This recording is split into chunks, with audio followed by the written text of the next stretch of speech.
Okay, I think we're live. Hi, Rob. How you doing, JR? Well, I want to start our session by welcoming everybody to this second episode of Where Are the Graduates?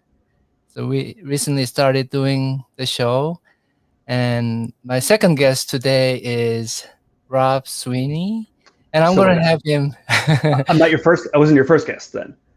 Oh, yeah, originally my first one was Victoria. I don't know whether you know Victoria McIntyre. She came after Victoria you. So McIntyre. yeah, yeah, Her name sounds familiar. yeah. But you're my guest number two. Yeah. Okay, I'll Are take you it. I thought sad? I thought I was your favorite, but I guess not. Oops. Yeah, but it would be great if you could briefly introduce yourself. I mean, I can tell you I mean, I can tell our audience just a little bit about you, and you're so special to me because although you're not thinking you're special to me, but you're so special to me because you were one of our three first graduates from this program we built from ground up. It's a security and risk analysis program at Penn State Altoona. So that's why you're always in my mind whenever I think about our program. So yeah, that's why you're so special. But would you like to introduce yourself just a little bit? Sure. So Rob Sweeney. I graduated from the SRA program at Altoona in 2011. Mhm, Shortly after that, I started at Hershey Foods as an IT auditor. Whoops. mhm. And after that, went to Lancaster General Health, Penn Medicine, working in information security. I basically was responsible for administrating a SIM that they had just deployed, and now I work for the SIM company. So Wow. that's Yeah, 10 years in a nutshell. I know. Wow.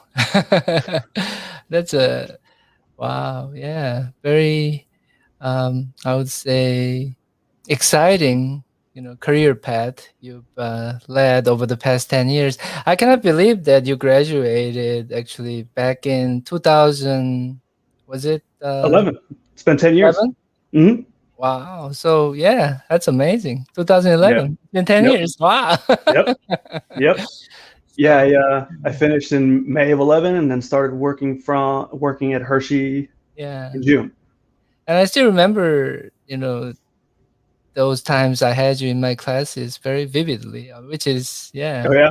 amazing. I mean, you were one of those people who were asking questions. I know that for sure. So, Yeah. Yep. and you never fell asleep or anything. So, yeah, I was very happy with you. Yeah. Well, good. I'm glad I'm not remembered as a troublemaker. Yeah. Yeah. So, I have a special sound effect to welcome you. Let's see. Oh, nice. You like that? Yeah, it's good. Okay. Yeah. So yeah, let's jump into some of these questions that I mean we put together. And the very first one is, I guess, about your journey, right? So what has it been like being in cybersecurity over the past 10 years? How has it been evolving, and how come now you are in this position in industry? How did you get there? I guess that's the question. Yeah. So while I was still in school, I had an internship with Campbell's Soup. This is when I was in the SRA program. Mhm. And the internship was with information security, but what I was doing was actually auditing, which is interesting. The manager of the group at the time was a previous auditor, and the work they had me doing, which actually took the whole summer, was basically comparing um, like policy controls to how systems were actually configured. So, they had policy documents that said, like, if your server contains this type of data, you must maintain these types of controls. And I was auditing to make sure that the systems that were in scope for those things actually had those controls applied. So wasn't super technical, wasn't, like shiny and interesting, but it was still interesting to see that this is Campbell Soup. Like everybody knows Campbell Oh Soup, yeah. and you're and I'm looking to make sure that their systems are configured the way they're supposed to be. You know, in Right. school, I just kind of figured that like all these businesses had, you know, had their stuff in order. And, you know, when you get into the world, you're like, wow, things are not nearly as organized and standard as you would think. You know, patch management's a problem everywhere. It's Oh, yeah. it's interesting. So I mean, part of it, I think it's very messy. I mean, to be like, you know, able to bring any kind of order, because there are like so many different aspects of it and so many things to worry about. So yeah, it's always a challenge. And I guess that's one of the responsibilities we have as IT professionals. yeah, and like every company has a different team, right? And every team has different skills, so they're all going to be achieving or, you know, looking to deploy the same kinds of things, but they're going to be doing it in totally different ways. So it was interesting to see that. Yeah, and then you moved on to your next position at Hershey. Yeah. Chocolate, So right? the manager at Campbell's recommended that I look at auditing first before going into security. I see. And I thought that was a crazy idea, but he basically explained to me that it would help me understand like how a business functions. I see. And that is not really, you know, in the experiences I've had in information security, like I don't think I would have kind of arrived at the same kind of understanding as I got from Hershey doing these audits. So you didn't know what auditing was at that time when you Well, first I kind of knew because of the you know, the internship that I had done. You know, you're basically looking at how the documentation, how things are supposed to be, and then you're looking at how they are, and then you're basically trying to find areas where the way things are is not how they're supposed to be, and then you make recommendations to management, or you know you're finding gaps in the controls that they have to you know help close the gaps, But or you make sure didn't everybody's doing things the same way. you didn't consider auditing as your career path. No, Yeah. no, Up no. until that Yeah, moment. until it was kind of suggested to me, and I thought that was interesting, and I went for it, and I didn't really realize like how much report writing there was. It's like reports for everything. So that wasn't really my favorite, but I stuck with it for a couple of years. I learned a lot about, you know, manufacturing specifically, since, you know, Hershey's a manufacturing company. So I got to like see plants. I got to see what information security looks like in plants. You know, what Hershey was doing with you know, their networking and how they were segregating the plants off from the enterprise networks and stuff like that. And one of the reviews we did helped. So it was interesting. There was a guy who got hired from an oil company, I think in Texas, and they hired him because he had a lot of SCADA experience, supervisory control data acquisition systems, like industrial control systems, like large machinery that operates on like, you know, I/O basically, right? Right. So, you know, a valve over here, you know, a thermostat over here reaches X temperature, a valve over here opens. That kind of. They use these devices I mean, they're called PLCs, I guess. Yep. Yeah, programmable logic controllers. Exactly. So yeah, those drive all of these massive machines. So you know, you walk into a manufacturing plant and you have a big piece of machinery that wraps around multiple rooms, and there's like lots of sensors and valves and, you know, thermometers and belts and ovens and all that sort of stuff. And each piece of machinery connects back to some sort of PLC. Like you have walls of these things.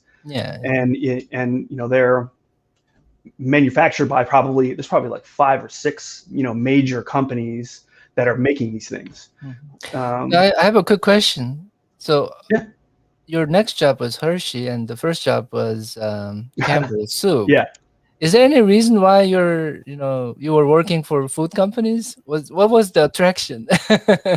So my family, when I was in college, my family lived outside of Northeast Philadelphia. And what I was doing was I was looking around like on Wikipedia on like, you know, top 1,000 companies in the Northeast. And, you know, Campbell's was on that list. I was looking for something that was relatively close where I wouldn't have to move somewhere else for a period of time. So Campbell's was there.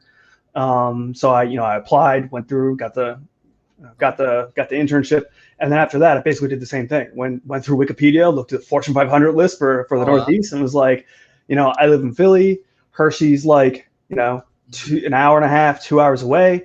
So I got a place in Lancaster, which was 40 minutes, from Hershey. Yeah. And an hour and 20 minutes from home. So it just kind of happened that way. But yeah, I guess the important thing here is that you're always doing your homework. I mean, what I mean is doing research, Yeah. and making sure you know about the company and what's available to you. I think that's really important. I mean, doing your homework, right? Like that. Well, yeah, Not like shooting in the dark kind of thing. Right. I mean, if I hadn't done my research on Hershey, I wouldn't have gotten that job. Yeah. So, one of the things they ask is, what's your favorite Hershey product? Oh. And for me, it's Reese's peanut butter cups. Like, that's super easy. But you would not believe how many people say M&Ms. Like, that's not a Hershey product. If you come to an interview at Hershey and say your favorite candy is an M&M, they're going to be like, see you later. There's the door. Like, they're not even going to entertain it because they're a worldwide business. They're the number one chocolate manufacturer in the U.S. or number one confectionery company in the U.S. Like, if you if you tell them your favorite product is their competitor's product, they're just gonna be like, not good. Yeah. So we have a viewer question. Actually, it's from Ron. He's asking, Rob, did you have any IT experience prior to your SRA journey? Yeah. When I was a kid growing up, I liked computer games. I built a couple of my own computers. And interestingly, when I was going for my master's degree, you had to write an essay about, what interested you or why you want to be in this program. And when I was in high school, let's see. So, we're talking 2005-ish. So, each classroom has like a TV in the corner, and the school had a grading system that was in the cloud. So, parents at home and students at home would be able to, view their grades and stuff like that, see how they were doing. And there were a couple teachers who would, log in on that TV, when pulling up assignments or whatever. And there were some people who would like type in their username twice in the username field, and then delete one of the usernames and then go to the password field and then type in the same number of characters. So it was kind of easy to guess that most teachers had their username and password as, they're the same. Same thing. And so there were a number of people who caught on to this. And, I got on, I was looking at people's grades. I didn't change anything. But there were people who got in, that changed people's grades and, got in a lot of trouble. I got suspended for 10 days over the summer. Oh, you got oh, yeah. This is like, 2005, whatever. Oh, you learned your lesson, and then also you paid for it too, I guess. Well, I didn't really do anything, but technically, yeah, I intruded into the computer system without approval and all that sort of thing. So you should never do something like. I don't think. No, but I was in high school. I was an idiot. Yeah, and you get your teachers who are logging in. I'm just like, well, that seems cool. You can. So you started with security and risk analysis as your major from the very beginning? No, I was undecided. I had no idea. I had no idea that SRA was even a course I could look at. Originally, I came in as undecided. I looked at computer engineering. That seemed like it was way too much work. I looked at physics. That also just didn't seem to go off the deep end really quickly. I really enjoyed physics and chemistry in high school and some of the intro courses in college. But after it gets into like the 200, 300 level classes, I was like, I can't do this this is not my field. So by the time you came to us, that was sort of your first exposure to cybersecurity. Yeah, I think, I don't remember the number, SRA 101 maybe, and then realized that was something that was interesting. And after that, I went into it pretty hard. Wonderful. Yeah. And then you graduated on time, I think, too. So that's even better. But let's move on to our next topic, which is, these new perspectives you've gained or insights you've gained over the years as a cybersecurity professional after graduation, right? While working in industry. So anything you want to talk about regarding that? Well, if you ask me what I would do differently, back then, Yeah. I would probably take a lot more computer science classes. I Mhm. took like 101 and 102, and even for 102, I had to lean super heavily on Shane sometimes. But I would have tried a lot harder, and I probably would have tried to get into like Python and PowerShell at that point, because I think most of the classes Shane were. is your classmate. I'm sure he's Yes, listening to us sorry. right now and smiling. Hi, But Shane. Hi, Nate. Nate, yeah, maybe, yeah, Nate's also watching. Yeah, but yeah, you're saying programming Yeah, is one of the skills you wish yeah. That learned I earlier, yeah, or Yes. acquired I mean, earlier. I'm yes, exactly. I mean, I'm proficient now, but if I had started much earlier, Mhm. there would have been a number of things I would have been able to achieve much easier throughout, the course of time. So, uh, like scripting, no matter what your job is in IT, if you are able to like Mhm. script in PowerShell, Python, whatever, it's Right. really going to be able to let you operate at a much more efficient Mhm. and like a higher level. Mhm. So, for example, in when I was working at Hershey, Mhm. um, so Hershey uses SAP, and the audit team I was on had this tool from SAP, which is like a GRC tool. And Mhm. basically, all right, without going too deep into how SAP security works, basically you are assigned roles. Roles have specific permissions, and the permissions have also like specific authorization objects. And there's like a Right. whole bunch of like a whole hierarchy of how permissions work in SAP. Mhm. And in this tool, we could basically build segregation of duties violations. So basically, if you have this role and you have this role, then you ultimately have this access, and we are determining that that's not appropriate. Mhm. And these reports that would be output by this would need to be like manually evaluated and kind of manually massaged into usable data.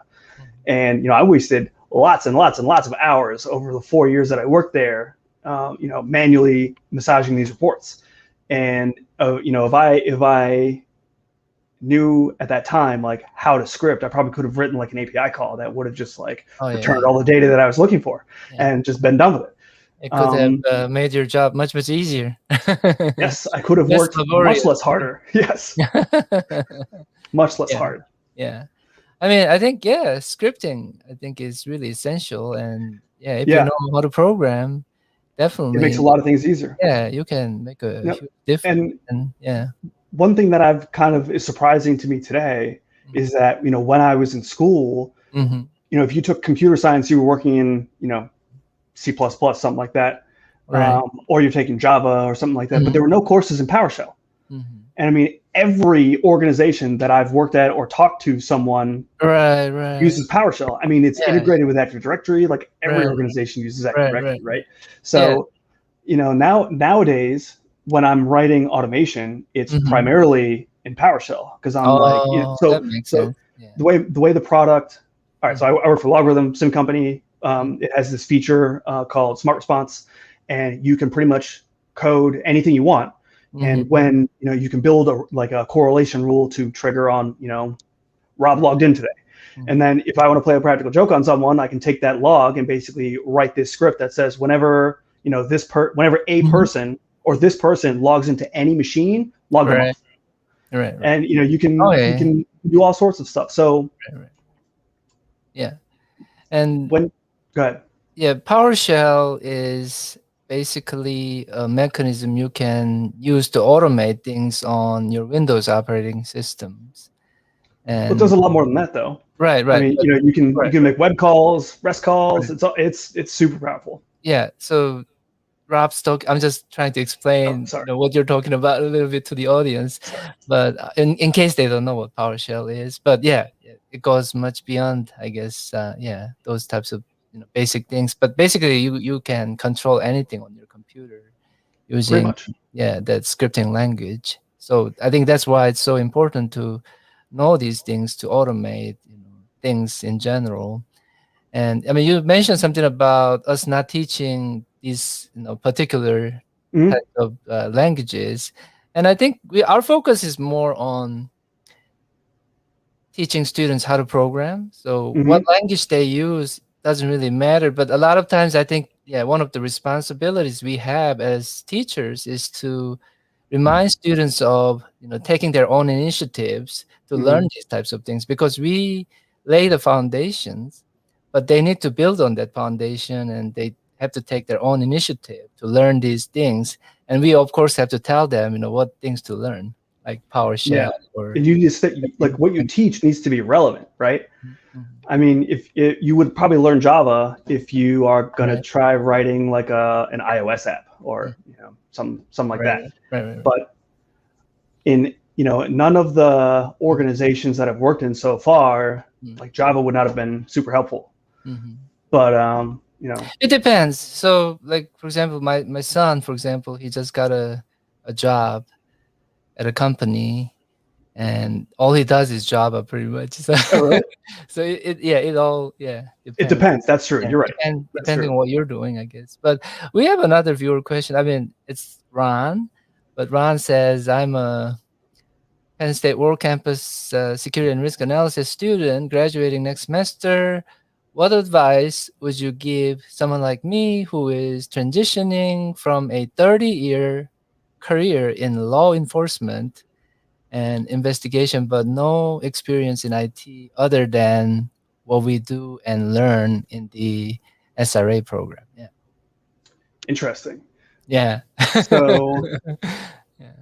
I mean, there are probably not a lot of people who have a lot of like intimate knowledge of both of those fields. Exactly. I Yeah. used I used to work with a guy Yeah. who came out of the Marines when and was he worked in some sort of, I don't think he was actually police, but some sort of law enforcement kind of Yeah. program in Philly, Mhm. and then he got into IT, and he was great to work with. Like he knew all sorts of like random pieces of information about like what I laws think, and stuff like yeah, I that. think But that's Ron's strength actually. So, I mean, one thing that comes to my mind immediately is something mhm, like computer forensics, right? yeah, So you could or still, compliance. Yep, yeah, work for law enforcement, and you could be a computer forensics professional, right? yep, Yeah, yep. and as you I said, mean, compliance, auditing, all these things. Yeah.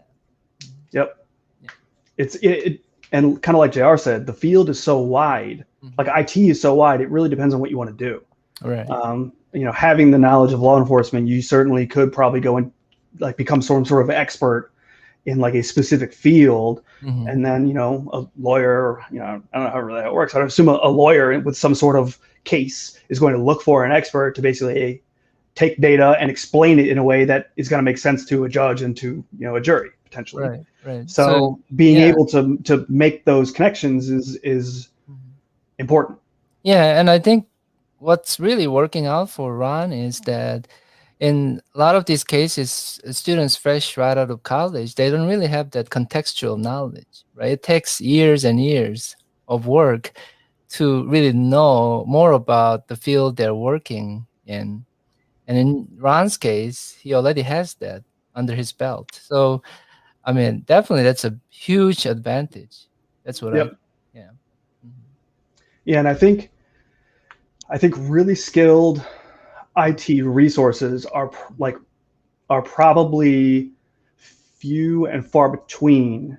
Uh, People like experts who are also working or have worked in criminal justice. Mhm. Like I have no idea how like a police office works. I don't know the processes or anything like that. But Mhm. if you put me in one of those places, Mhm. I would be really interested in poking around their applications and trying to figure out like, oh, what information can I get from this thing? So Right, right. it gives you a different kind of mindset. Yeah, and if Ron doesn't want to go back to law enforcement, I mean, I'm sure there are other options out there too. Still, and also he's still probably able to take advantage of his experience. So I think, Yeah, I yeah, mean, if you look at like a SOC, like a security operations team, right. they're Mhm, they're have playbooks and stuff like that. But ultimately, you're hunting for threats, mhm, right? You're looking for things that are kind of tipping you off that something might be wrong. And right. a lot of that thought process in, Mhm, okay, how do I go about mhm, determining mhm, where this came from or who did this or what other evidence is there that I could collect? Like those processes are probably pretty similar. I can't say they Right, are because right, obviously I've never investigated a real crime, right. but And I've also, I'm thinking each one of these organizations, I mean, large ones, at least should have their own team looking at the activities. I mean, I'm sure you dealt with some of those teams as an auditor, right? Just trying to make sure everything they're doing is complying with, what the rules and regulations are saying and so on. So I think in that sense, that law enforcement knowledge is still very applicable. yeah, I think it would be very applicable if you went to work as like a security analyst. Security analyst, or I mean, he could be an auditor, or Yep.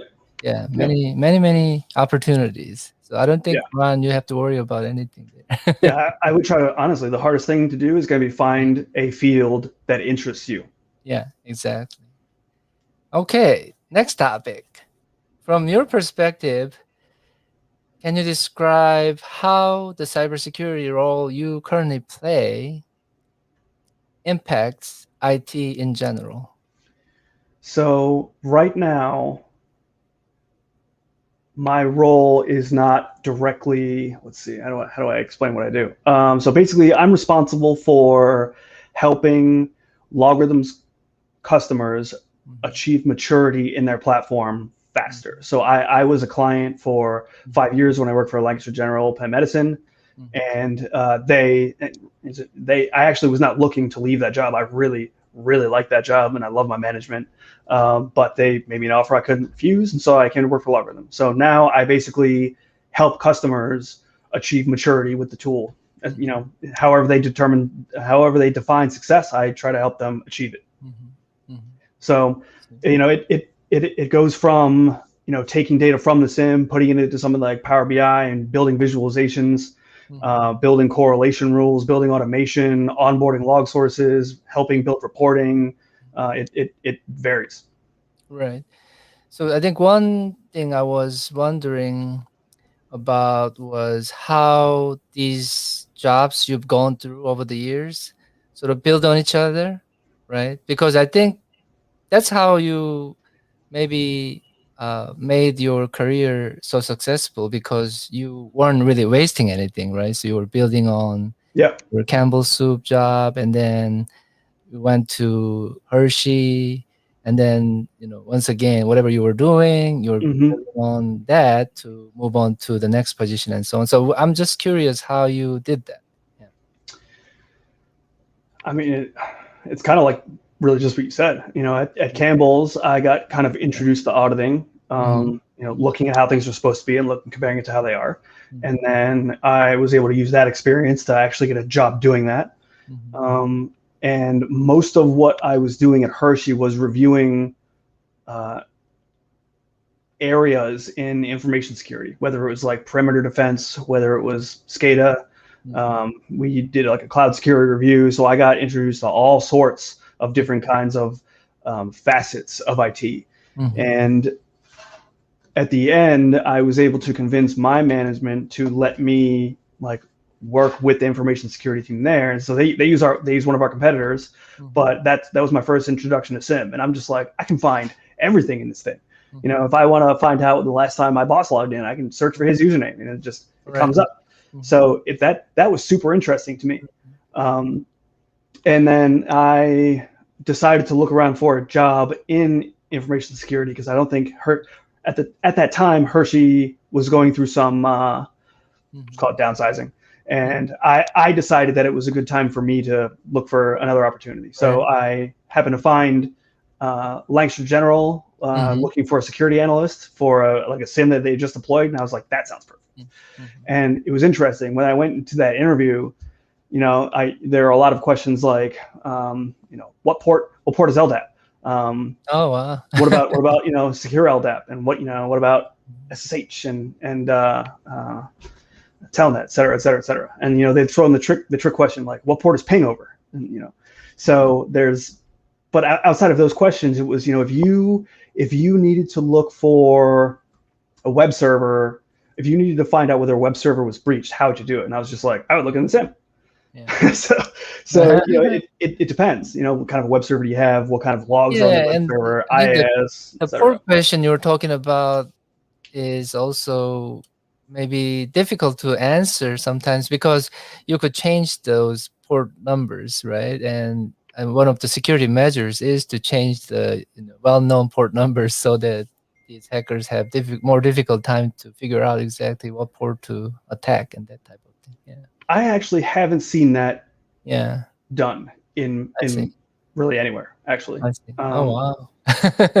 I mean, Yeah. you could certainly run SQL on another port, but I mean, Yeah. if you run a scan against the system, Yeah. I mean, even if you you, change the SQL port from 3389 to like you get to 5000, see it's gonna you come get back to to see 5000. everything, I guess. Anyway, but Yeah, yeah.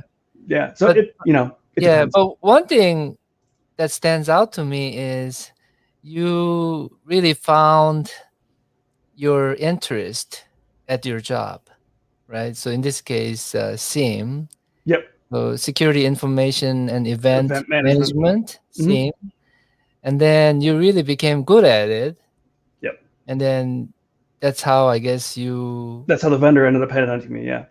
made yourself noticed by the vendor who was working with your company. Yep. Then they eventually picked you up. So, Yes. so being very good at something, I think, is another key there. I think. Yeah. I mean, Yeah.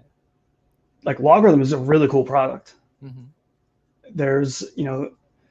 and I was doing every aspect of it. I was finding log sources to onboard. So I'm, go to your firewall, configure syslog, pointing at one of these agents, and then you're collecting firewall logs. Yeah. And then I'm looking through the firewall logs to find out stuff that's interesting.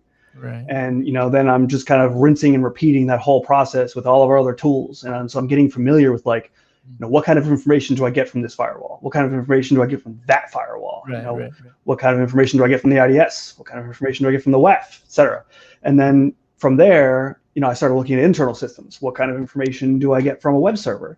What kind of information do I get from Active Directory? And you start, once you understand the information that you have, you can start using that information, and like I can relate information from the firewall to information on this web server, and then basically build a process chain, or a kill chain, I guess, in some cases, if there's some sort of actual incident. But you could find like anything. You have all of the logs as long as your systems are configured to log and you're logging the right things, et cetera. And over time, I learned that there are certain event IDs and audit policies in Active Directory that you can turn on to like capture processes being created, and you can capture the command lines that are used to create those processes. And one of the reasons that I really love that job, the director over there, his name is Seth Fogey, and he wanted to make sure that all of us were like having fun doing our jobs, which was a weird mentality that I had not experienced before. So once a week we would have these pen test practice calls, and like Seth is a genius. So like we would have tons and tons of different applications, and he would like reverse engineer all these applications and be like, guys, look, I broke this one. I was able to modify the DLL, and they didn't have controls that protected it. They didn't have any kind of like verification, and now I poisoned the DLL, and now I can log in without a user ID. And then he just walks everybody through the process he took in order to do that. And his knowledge and his skills were able to help me put pieces together that I don't think I would have been able to connect otherwise. So I was able to take those calls and like those engagements, and I would basically be like, okay, well, so I understand that you did this. I've like started monitoring these things in the SIM. So try to do that again, and I want to see if I can find it. So it's kind of like an internal, informal, like red team, blue team. He's off like trying to break applications and get in the databases, and I'm trying to find him doing it. Right. And another important lesson there is having a mentor is great. Yeah. And you get inspired and you learn, of course. And then I think you also do this very natural professional development with your mentor. So I think you got lucky in that sense, because you found somebody who really inspires you, and then you developed all of these new interests. Yep. very relevant to your career too, right? Yeah, and eventually I was able to kind of do that on my own.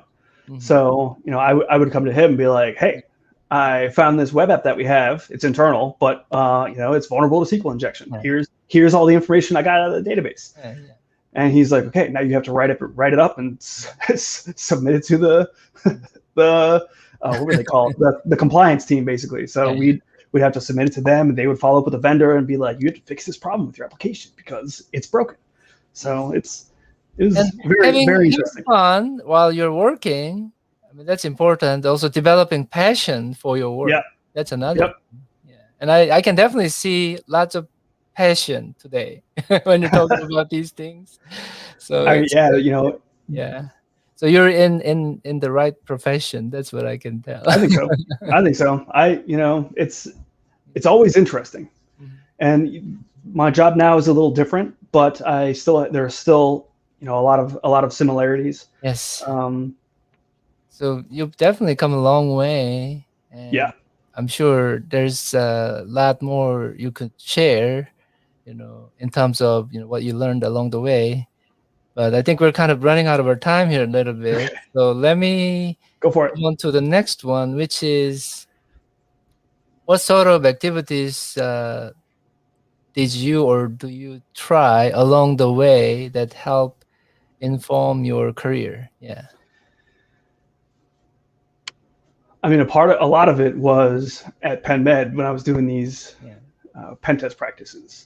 And I've signed up for some CTFs. I've used damn vulnerable web app and Metasploitable 2, just like on my own time. I see. But having a challenge, it's just like my personality, I guess. If there's a challenge and I feel like I should be able to achieve something and I'm struggling at it, I just keep banging my head against it until I figure it out. Yeah. I mean, being curious and having that courage, to get out of your comfort zone. I think those two things are also very critical in succeeding in whatever you're doing, I guess, in your Yeah. career. Right. Yeah. Yeah. You can't be afraid of failing. Right. Don't not do something because you're afraid of failing. Right. And you always learn something from the failures. Right. I think if you learn from it, it's fine. But you want to succeed too eventually, and there is no doubt about you succeeding if you're learning from those failures, I'm sure. Yeah.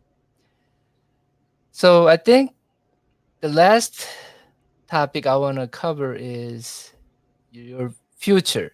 What is your trajectory? I mean, do you have any kind of future in mind when you're working these days, and what is your vision for your career path in general?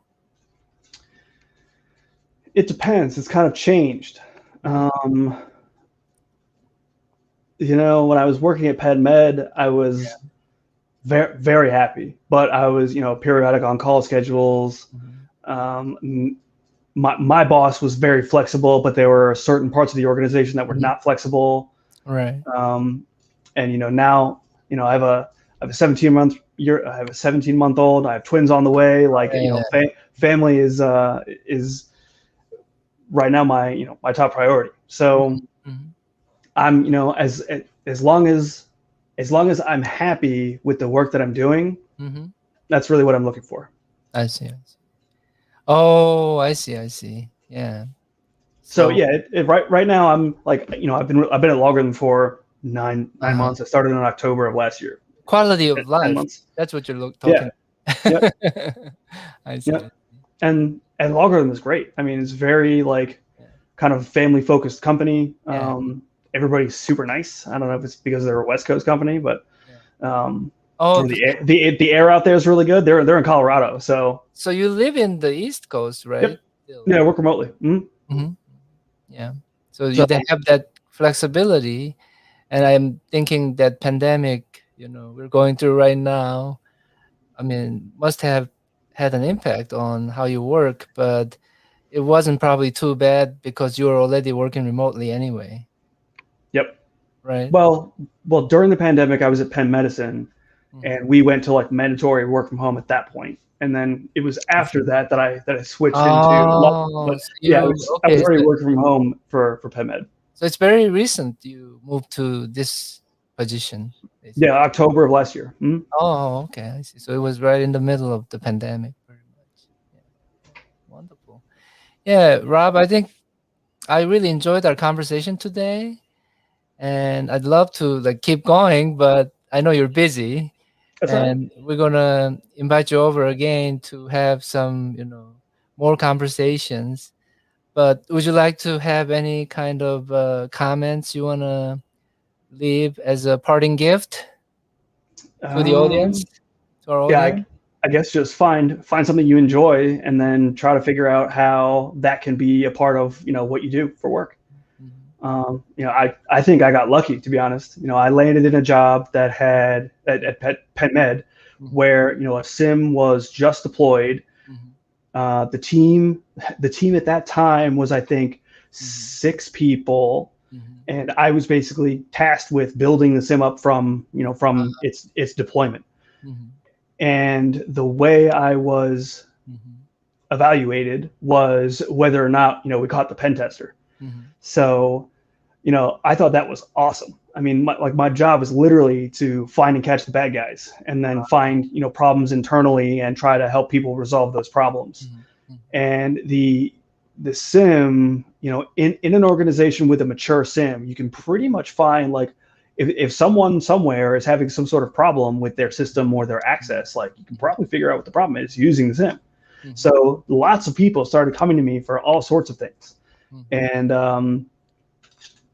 my boss was very supportive of that. The sim's not cheap, so finding value and being able to demonstrate value was huge. And mhm, later I was able to start build, like, once I figured out scripting, mhm, I was able to start building automation, and mhm, then looking at calculating return on investment for this automation. Like, a lot of organizations, security is just spend.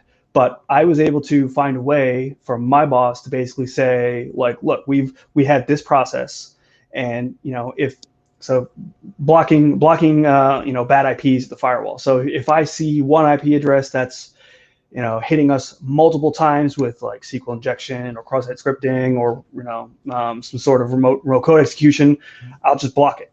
And so eventually it got to the point where that started happening automatically, and I was looking at that saying, okay, well, if you assume that a firewall engineer would take 2 to 5 minutes to block a single IP, and mhm, if you assume that you're paying them somewhere between $50,000 and $80,000 a year, right. I can attribute a dollar amount to each of these Mhm, um, mhm. each of these auto blocks. And then I started visualizing over Oh, a wow. month, how many of these things to be blocked, and it was like 1,000 unique IPs a month. And Mhm, so I'm able to go back to my manager and basically say, like, look, this automation is fulfilling this not a gap necessarily, but it's fulfilling something. mhm, And there's money saved here. This action is worth something. mhm. So then that kind of opened up, like, a whole Oh, yeah. new perspective of my management and their management, and they were just like, what else can you automate, what else can we do here? Mhm. So we automated, Mhm, um, like, the have I been pwned process. The organization is able to sign up anytime someone, like, at your domain mhm, shows up in one of these dumps, mhm, they'll let you know. And we created a rule to look for that email coming in, pull mhm, out the link, visit the link, generate the dump, pull down the dump, search for the data, search if any of those users are active. If those users are, this is where PowerShell comes in Active Directory. We're checking Active right, right. Directory to find your user based on Mhm, the email that is in the dump, and then mhm, we're checking the last time you changed your password. If mhm, you changed your password, like, a month ago, we're going to force you to change it now. mhm. So it's I really enjoyed that, and I think that drove a lot of my success. Mhm, And I think that anybody that can find, like, something specific mhm, that they like, and mhm. if they can incorporate that into their job, I think it makes everything. It Yeah. makes a big difference. Yeah, it definitely shows. I mean, I can definitely feel the enthusiasm you I mean, I've got tons of stories, but you're saying we're almost out of time. So No, I mean, yeah, we'll have more of these sessions. So, I mean, this is not the last show we're doing with you. Remember that. yep. And yeah, I mean, I'd love to hear more about those stories from the trenches. That will be very That's a good way beneficial to put it. to the audience. And Ron says, "Wow, that would be awesome to work with someone like him." I mean, I'm thinking he's talking about your former boss who also served Yeah, as your mentor. Yeah. yeah, yeah. Yep. He was great. Yeah. Yeah. Yeah. Yeah. So before we finish, I wanted to actually share my screen just Okay. to see if you recognize these people. Let's see.